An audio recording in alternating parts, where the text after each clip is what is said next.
ادم خانه چرسی کتمه و باسه دالانت مات خوب نرازی کتمه و باسه دالانت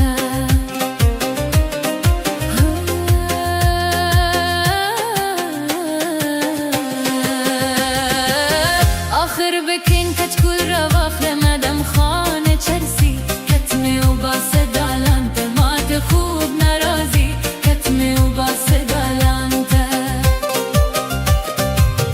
اغه چرسی یاران منکوی پوختن ادم خانه چرسی کتمه و باسه دالانت مات خوب نرازی کتمه و باسه دالانت ادم خانه چرسی کتمه و باسه